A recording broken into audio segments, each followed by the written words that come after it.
Il y a eu l'Empire romain, il y a eu beaucoup d'empires, mais aujourd'hui c'est un empire qui s'est installé sur toute la planète. C'est ce qu'on appelle mondialisation ou globalisation. Nous on préfère le terme globalisation pour parler de cette dictature, parce que globalisation ça veut bien dire qu'ils veulent mettre tout entre leurs mains. La mondialisation c'est pas forcément négatif, parce qu'aujourd'hui grâce à la mondialisation, ce qui arrive à un point de la planète a des répercussions à un autre point de la planète. Que ce soit en négatif comme en positif.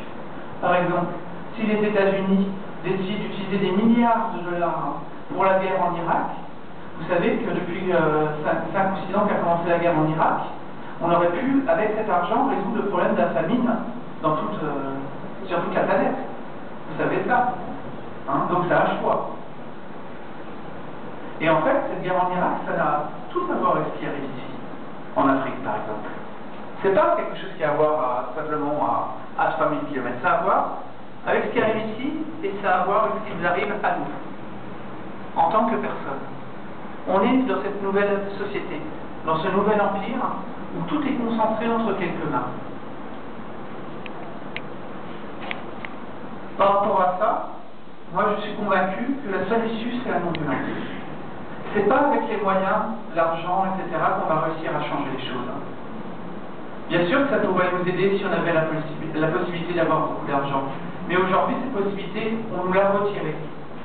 Donc, si on veut sauver l'humanité, puisqu'il s'agit de ça, il s'agit de sauver l'humanité, il s'agit de sauver les gens qui sont autour de nous, il n'y a qu'une seule force qui peut remplacer les moyens, c'est l'humain, l'humanité.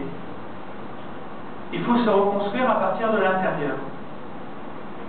Il faut reprendre confiance en nous-mêmes. Il faut avoir une foi sincère. Il faut avoir la foi. La foi pour chaque personne, en fonction de sa culture et de sa religion, on peut croire que c'est quelque chose de différent. En réalité, non.